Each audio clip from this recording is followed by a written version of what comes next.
muscle. The chimps are infected. They're highly contagious. They've been given an inhibitor. Infected with what? In order to cure, you must first understand. Infected with what? Rage.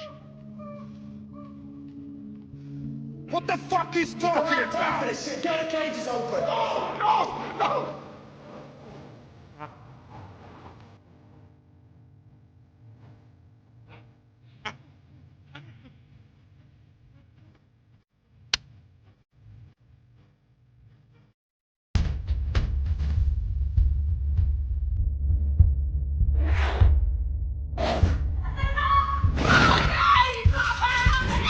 28 years later அப்படின்னு ரீசெண்டாக ஒரு movie ஒன்று release ஆகியிருக்கு.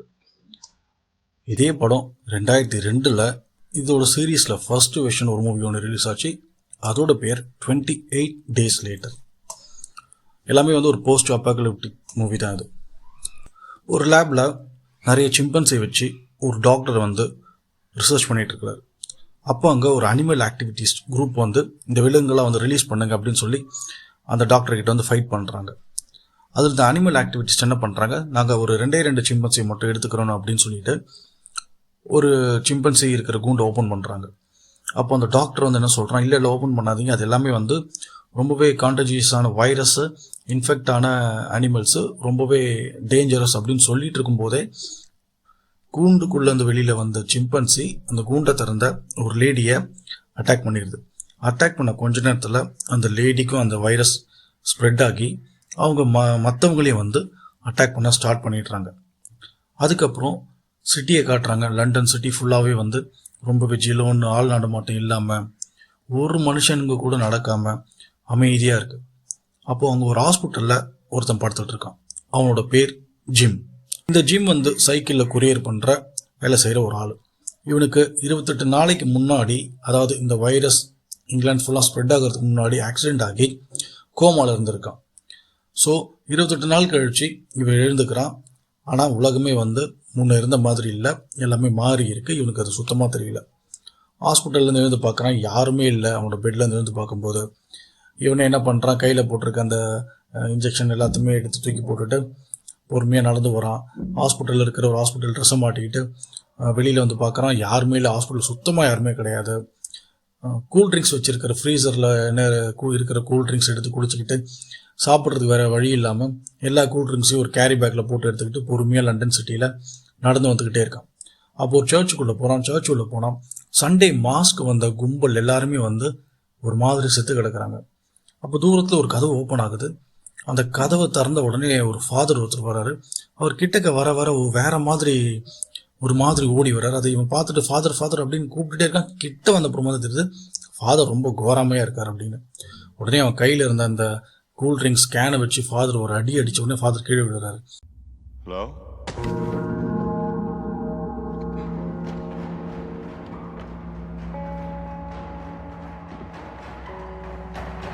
Hello?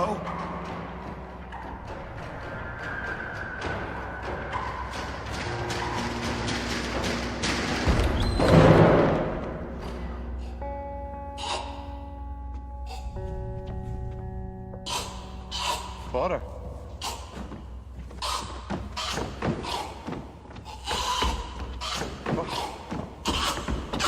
Are you okay?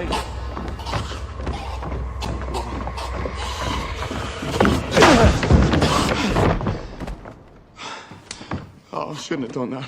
இந்த சத்தம் கேட்ட உடனே மற்ற அந்த ஜாம்பிஸ்லாம் என்ன பண்ணுறாங்க, இவனை துரத்திட்டு வராங்க. இவன் தலை தெறிக்க கேனை கையில் எடுத்துக்கிட்டு ஐயோ அப்படின்னு ரோட்டில் ஃபாஸ்ட்டாக ஓடுறான். அப்போ திடீர்னு ஒரு 2 பேர் பாட்டிலில் நெருப்பை கொளுத்தி இந்த ஜாம்பி மேலாம் தூக்கி அடிச்சுட்டு இவனை ஹெல்ப் பண்ணி அவங்க இருக்கிற ஒரு சின்ன இடத்துக்கு கூட்டிகிட்டு போகிறாங்க. அங்கே போயிட்டு சொல்கிறாங்க, இந்த மாதிரி தான் நடந்தது, இப்போ இங்கே யாருமே உயிரோடு இல்லை, இருக்கிற கொஞ்சம் பேரும் செத்துக்கிட்டு இருக்காங்க, ஸோ கொஞ்சம் பார்த்து பத்திரமா இருந்திருக்கணும் அப்படின்னு சொல்லும்போது இவன் கொஞ்சம் நேரம் அமைதியாக இருந்துட்டு அப்புறமா என்ன பண்ணுறான், நான் என் வீட்டுக்கு போனேன், என்னோட அப்பா அம்மாவை போய் பார்க்கணும் அப்படின்னு சொல்லி ஃபைட் பண்ணுறான், ரொம்ப ஆர்கியூ பண்ணுறான். சரி வேறு வழி இல்லாமல் என்ன பண்ணுறாங்க, இவனை அவனோட வீட்டுக்கு கூட்டிகிட்டு போகிறாங்க. அவனோட வீட்டுக்குள்ளே என்ட்ரு ஆகும்போதே பயங்கரமாக ஒரு ஸ்மெல் அடிக்குது. அப்படியே மேலே பெட்ரூம் போயிட்டு அவங்க அப்பா அம்மாவோட பெட்ரூம் ஓப்பன் பண்ணால் அவங்க 2 பேருமே பெட்டில் சூசைட் பண்ணி இறந்து கிடக்குறாங்க. இவனோட ஃபோட்டோவை அவனோட அம்மா கையில் வச்சுருக்காங்க. அதுக்கு பின்னாடி ஜிம் நீ தூங்கிட்டு இருக்க, ஸோ நாங்களும் தூங்குகிறோம், நீ தூங்கிடு, தயவுசெய்து எழுந்துக்காத அப்படின்னு சொல்லி அவங்க அம்மா வந்து எழுதி வச்சுட்டு செத்து போயிடுறாங்க. அதை பார்த்த உடனே ஜிம் வந்து ரொம்பவே ஃபீல் ஆகி அழுதுட்ருக்கான். அப்போது செலினா என்ன சொல்கிறா, நம்ம இப்போ வெளியில் போகிறது ரொம்பவே ரிஸ்க்கு, ஏன்னா நைட் டைம் ஆயிடுச்சு, நம்ம இங்கேயே இருப்போம் அப்படின்னு சொல்லி செலினாவும் மார்க்கும் சொல்கிறாங்க. ஜிம் அதை அக்செப்ட் பண்ணிவிட்டு வீட்டிலே இருக்கிறான். ஆனால் நைட் என்ன பண்ணுறான், இவன் அவனோட வீட்டோட ஃபேமிலி ஃபோட்டோஸு வீடியோஸ்லாம் பார்த்துக்கிட்டு அந்த ஃபீலிங்கில் வந்து கேண்டலை ஆன் பண்ணிவிட்டு ஒவ்வொரு ஃபோட்டோஸாக பார்த்துட்டு இருக்கும்போது வெளியே இந்த வைரஸால் பாதிக்கப்பட்ட ஜாம்பி வந்து இந்த வெளிச்சத்தை பார்த்துட்டு கடகடன்னு ஓடி வந்து ஜன்னலை உடச்சி உள்ளே வந்துடுது. அதாவது ஜாம்பி அப்படின்னால நம்ம எப்படி பார்த்துருப்போம், ஒரு மாதிரி ஸ்கின்னெல்லாம் வந்து கிழிஞ்சி அழுகி போய் ஸ்லோவாக ஓடி வரும், இல்லை ஃபாஸ்ட்டாக ஓடி வரும், ஆனால் ரொம்ப வீக்காக இருக்கும், அந்த மாதிரி தான் பார்த்துருப்போம். ஆனால் இந்த படத்தை அப்படி இல்லை. ஜாம்பி அப்படி மாறுறதுக்கப்புறமா பயங்கர வந்து ரொம்பவே வந்து ஒரு கொடூரமாக ரொம்பவே ஸ்ட்ராங் ஆகிடுறாங்க. கண்ணெல்லாம் ஃபுல் ரெட் ஆகிடுது. எவ்வளோ பெரிய இடமா இருந்தாலும் உடச்சி உள்ளே போகிற அளவுக்கு ரொம்ப ஃபோர்ஸாக மாறிடுறாங்க. ஸோ அது மாதிரி தான் இதில் வந்து ஜாம்பி காட்டுறாங்க. ஸோ இந்த ஜாம்பி வர இந்த சீன்லாம் பார்த்திங்கன்னா ரொம்பவே நமக்கே பதற மாதிரி இருக்கும். ஏன்னா எதுவுமே டைமே கொடுக்காது, டமால் டீமில் அடிச்சுட்டு உள்ளே ஓடி வராங்க. அப்படி உள்ளே ஓடி வந்த இந்த ஜாம்பி வந்து ஜிம் அட்டாக் பண்ணும்போது மார்க் வந்து காப்பாற்றுறான், செலினாவும் காப்பாற்றுறான். ஆனால் மார்க்குக்கு கையில் மார்க் விழுந்துருது. அதாவது அந்த ஜாம்பி மார்க்கை ஸ்க்ராட்ச் போட்டுருது. கடிக்க கூட இல்லை, ஸ்க்ராட்ச் போட்டால் இங்கே வந்து ஸ்ப்ரெட் ஆகிடுது. செலினா என்ன சொல்கிறா, மார்க் என்ன சொல்கிறான், இல்லை என்னை கொன்னுறாத அப்படின்னு சொல்லிட்டு இருக்கும்போதே செலினா என்ன பண்ணுறான், அவனை வெட்டி சாவடிச்சிட்றான். ஜிம்முக்கிட்டேயும் சொல்கிறான், இதே தான் உனக்கும் நடக்கும், நான் அந்த மாதிரிலாம் பார்க்க மாட்டேன், ஹெல்ப் பண்ணுறதுக்கெலாம், உனக்கு ஏதாச்சும் ஸ்ப்ரெட் ஆயிடுச்சுன்னா அவனை கொன்னுருவேன் அப்படின்னு சொல்லிட்டு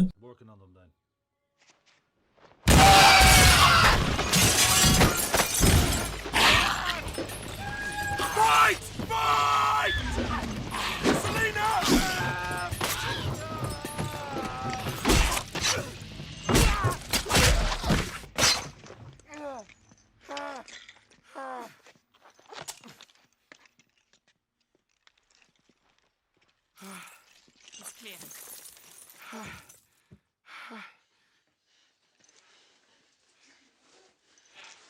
Mr. Bridges. Were you bitten?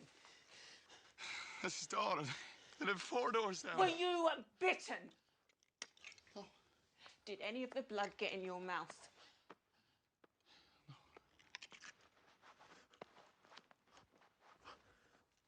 Mark? Wait.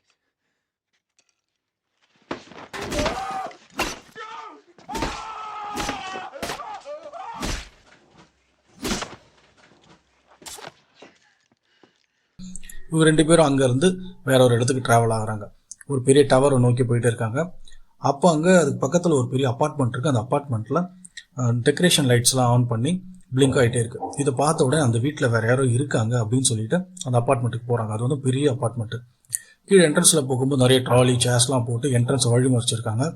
So அப்போ இவங்க கன்ஃபார்ம் பண்ணிக்கிறாங்க இங்கே யாரோ இருக்காங்க அப்படின்னு சொல்லிட்டு அந்த ட்ராலியெல்லாம் தள்ளி விட்டுட்டு மேலே ஸ்டெப்ஸுக்கு போகும்போது இந்த ட்ராலியெல்லாம் தள்ளி விட்டாங்க பாருங்கள். இந்த சத்தம் கேட்டு மற்ற ஜாம்பிஸ்லாம் வந்துடுறாங்க. இவங்க ஓடுறாங்க. மற்ற ஜாம்பிஸ்லாம் இவன் என்ன சொல்கிறது, ஒரு 20 to 30 கிலோமீட்டர் ஸ்பீடு போகிறாங்க அப்படின்னு சும்மா ஒரு பேச்சுக்கு சொல்கிறான். அந்த ஸ்பீட்னா அதுங்க 100 கிலோமீட்டர் ஸ்பீடு ஓடி வருதுங்க. ஜிம் கத்திக்கிட்டே ஓடுறான், செலினா என்னை விட்டு போயிடாத அப்படின்னு ஃபாஸ்ட்டாக மேலே போகும்போது ஒரு ஆள் வந்து எல்லாமே என்ன சொல்கிறது ரொம்ப சேஃப்டியாக நின்றுட்டு இருக்கிற வழி மறைச்சிக்கிட்டு அந்த ஆள் வந்து ஒரு அப்பார்ட்மெண்ட் நம்பர் சொல்லி அங்கே போகும்னு சொல்லிட்டு இந்த வர சம்பையில் அடித்து ஒரு 20 மாடி கீழே வந்து எல்லாத்தையும் தள்ளி விட்டுட்டு அப்புறம் அவர் அவங்க வீட்டுக்கு இவங்களை கூட்டிகிட்டு போகிறாரு. அவரோட பேர் வந்து ஃப்ராங்க். அவர் வந்து ஒரு கேப் டிரைவர். அவரும் அவரோட பொண்ணும் அந்த அப்பார்ட்மெண்ட்டில் அவங்க மட்டும்தான் இருக்காங்க, வேறு யாருமே கிடையாது. அப்போ ஃப்ராங்க் என்ன சொல்கிறாரு, இது மாதிரி நான் வந்து ஒரு ரேடியோ ப்ராட்காஸ்ட் கேட்டேன், தூரத்தில் ஒரு மிலிட்ரி ட்ரூப் இருக்குது, அவங்க வந்து நம்மளை காப்பாற்றுறதா சொல்கிறாங்க, நம்ம அங்கே போனோன்னா கண்டிப்பாக நமக்கு வந்து ஒரு சேஃப்டியாக இருக்கும் அப்படின்னு சொல்லிட்டு இவங்க ஒரு கார் எடுத்துக்கிட்டு என்ன பண்ணுறாங்க, ஒரு ட்ராவல் ஆகி போயிட்டே இருக்காங்க. ட்ராவல் ஆகி போகும்போது நடுவில் ஒரு சப்வேல மாட்டிக்கிறாங்க. டயர் பஞ்சர் ஆகிடுது. டயரை மாற்றுறாங்க. அப்போ ஜாம்பி வருது, அதுங்கிட்ட எஸ்கேப் ஆகுறாங்க. அப்புறம் காரை வந்து மற்ற கார் மேலே ஏற்றி ஒரு மாதிரி ஜாலியாக என்ஜாய் பண்ணிட்டு அப்படியே போகிறாங்க. அப்படியே நல்லா போயிட்டே இருக்கும்போது அவங்க சொன்ன இடத்துக்கு போனால் அங்கே வந்து வழியே இல்லை, போகிறதுக்கு ஃபுல் பிளாக்காக இருக்குது. ஸோ இந்த டென்ஷனில் ஃப்ராங்க் என்ன பண்ணுறான், ஒரு இடத்துல போயிட்டு ஓங்கி ஒரு உதைக்கிறான். உதைக்கும் போது மேலே எதுவும் இருக்கிறது அப்படின்னு கவனிக்கிறான். பார்க்குறான், ஒரு பிளட்டு ட்ராப் வந்து அவனோட கண்ணில் விழுந்துருது. அதாவது இன்ஃபெக்டட் வைரஸ் இருக்கிற டெட் பாடிலேருந்து ஒரு பிளட் ட்ராப் இவனோட கண்ணில் விழுந்துருது. உடனே இவன் என்ன பண்ணுறான், அவனோட பொண்ணு ஹேனா வந்து நீ தள்ளி போய் கிட்ட வராது அப்படின்னு சொல்லிட்டே இருக்கிறான். வித்தின் அ செகண்ட் அவன் வந்து ஜாம்பியாக மாறிடுறான். அப்போ மறைஞ்சிருந்த அந்த மிலிட்ரி ட்ரூப் வந்து இவனை சுட்டு சாவடிச்சுட்டு மார்க், செலினா, ஹேனா 3 பேரையும் வந்து அவங்களோட சேஃப்டியான இடத்துக்கு கூட்டிகிட்டு போகிறாங்க.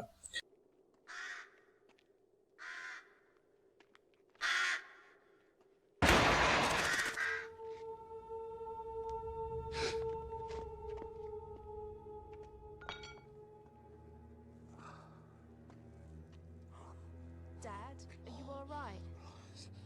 Yeah, I'm fine, sweetheart. Sorry I lost my temper. Hannah, I love you very much. What? Keep away from me. Stay where you are. Dad? Keep away from me! Dad? Keep away from me! Keep away from me! Keep away! Keep away! Keep away! What's wrong? Dad! Jen! Jen is infected! No! Jen! Jen, kill it!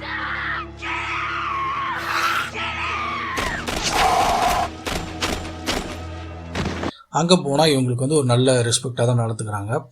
அவங்களுக்கு change பண்ணுறதுக்கு dress, food எல்லாமே வந்து provide பண்ணுறாங்க. So இங்கே சேஃப்டியாக இருக்கலாம் அப்படின்னு சொல்லிட்டு இருக்கும்போது ஒரு கட்டத்தில் அங்கே இருக்கிற அந்த மேஜர் ஜென்ரல், அந்த டீமுக்கு ஹெட்டாக இருக்கிற மேஜர் வந்து அவனோட பேர் ஹென்ரி. அவன் என்ன சொல்கிறான், நாங்கள் ஆக்சுவலாக பொய் சொல்லி தான் உங்களுக்கு இங்கே வர வச்சோம். எங்களுக்கு வந்து கேர்ள்ஸ் தேவைப்பட்டது. ஏன்னா இங்கே இருக்கிற பாய்ஸ்லாம் வந்து இதே சுச்சுவேஷனில் இருந்தாங்கன்னா வேறு மாதிரி மைண்ட் அப்செட் ஆகிடுவாங்க. ஸோ அதனால் எங்களுக்கு வந்து ஒரு செக்ஸ் ஸ்லேவரி தேவைப்படுது, அதனால தான் உங்களை நாங்கள் வர வச்சோம் அப்படின்னு சொல்லிட்டு இந்த ஹேனா, அந்த பொண்ணு பார்த்தீங்கன்னா கிட்டத்தட்ட ஒரு 16-17 வயசு இருக்கும் வச்சுங்களா. செலினாவது ஒரு 20 வயசுக்கு மேலே இருக்கிற பெரிய பொண்ணு. இந்த 2 பொண்ணையுமே அங்கே இருக்கிற ஒரு 10 பேர் மிலிட்ரி ட்ரூப்பில் இருக்கிற ஆளுங்களுக்கு, சோல்ஜர்ஸ்க்கு செக்ஸ் ஸ்லேவரியாக வச்சுக்கிறதுக்கு தான் கூப்பிட்டு அப்படின்னு ஹென்ரி சொல்லிடுறான். இதை கேட்ட உடனே என்ன பண்ணுறான் ஜிம்மு, கடகடன்னு இந்த பொண்ணுங்களை கூட்டிகிட்டு வெளியில் ஓடி ட்ரை பண்ணும்போது இவனை அடித்து போட்டுட்டு அந்த 2 பொண்ணுங்களுக்கு வந்து ட்ரெஸ் எல்லாம் மாற்றிக்கிட்டு அனுப்பிடுறாங்க. அதாவது அவனே மேஜரே சொல்லிடுறான் பொண்ணுங்கிட்ட, உங்களுக்கு யாரை பிடிச்சிருக்கோ அவனை கூட்டிகிட்டு போய் நீங்கள் என்ஜாய் பண்ணுங்கள், நீங்கள் இதை தான் பண்ணி ஆகணும், உங்களுக்கு வேறு வேலை இல்லை அப்படின்னு சொல்லிடுறான். ஜிம்மையும் அந்த சோல்ஜர் ட்ரூப்பில் இருந்த இன்னொருத்தன் இதுக்கு வந்து அக்செப்ட் பண்ணலை. ஸோ அதனால் ஜிம்மையும் அவனையும் வந்து கொலை பண்ணுறதுக்கு வெளியில் கூட்டிகிட்டு போகிறாங்க. வெளியில் கூட்டிகிட்டு போகும்போது 2 சோல்ஜர்ஸும் இவங்களை கொலை பண்ண போகிறாங்க. அதில் ஒரு சோல்ஜர் வந்து ஜிம்மு கூட இருந்த இன்னொரு சோல்ஜரை கொலை பண்ணிடுறான். அதுக்குள்ளே இவங்களுக்குள்ள ஒரு ஆர்கியூமெண்ட் நடக்குது. அந்த ஆர்கியூமெண்ட்டை யூஸ் பண்ணி ஜிம் என்ன பண்ணுறான், அங்கேருந்து எஸ்கேப் ஆகிடுறான். இதுக்கப்புறம் என்ன நடக்க போகுது அப்படிங்கிறத நீங்கள் படத்தை பார்த்து தெரிஞ்சுக்கோங்க. நான் ஏன் இந்த படத்தை உங்களுக்கு கண்டிப்பாக பார்க்கணும் அப்படின்னு சொல்கிறேன்னா, ரொம்பவே த்ரில்லாக, ரொம்பவே என்ன சொல்கிறது, எக்ஸைட்டடாக ஜிம் எப்படி அந்த பொண்ணுங்களை காப்பாற்றுறான், என்ன மாதிரி விஷயத்த வந்து யூஸ் பண்ணி அவங்கள வந்து அட்டாக் பண்ணுறான். ஒரே ஒரு ஜிம்மு, ஒரு சைக்கிளில் கொரியர் பண்ணுற ஒரு சாதாரண பையன், ஒரு சோல்ஜர்ஸ். ஸோ சோல்ஜர்ஸ்லாம் எப்படி இருப்பானுங்க, எல்லாமே காட்டா மாதிரி இருப்பானுங்க. அவங்களாம் இவன் ஒருத்தன் எப்படி எல்லாருமே வந்து அடித்து காலி பண்ணி காப்பாற்றுறான் அப்படிங்கிறது தான் வந்து மெயின் சப்ஜெக்ட்டு. ஸோ நீங்கள் கண்டிப்பாக இந்த படத்தை பாருங்கள். 28 இயர்ஸ் லேட்டர் எப்படி இருக்குன்னு தெரியல. இதுக்கு முன்னாடி 28 வீக்ஸ் லேட்டர் அப்படின்னு ஒரு படம் வந்திருக்காது, நான் இன்னும் பார்க்கல. பட் 28 டேஸ் லேட்டர் செம்ம என்ன சொல்கிறது, என்டர்டெயின்மெண்ட் கன்ஃபார்ம். ஸோ உங்கள் டைம் வேஸ்ட் ஆகாது, கண்டிப்பாக பாருங்கள், உங்களுக்கு டெஃபினட்டாக பிடிக்கும்.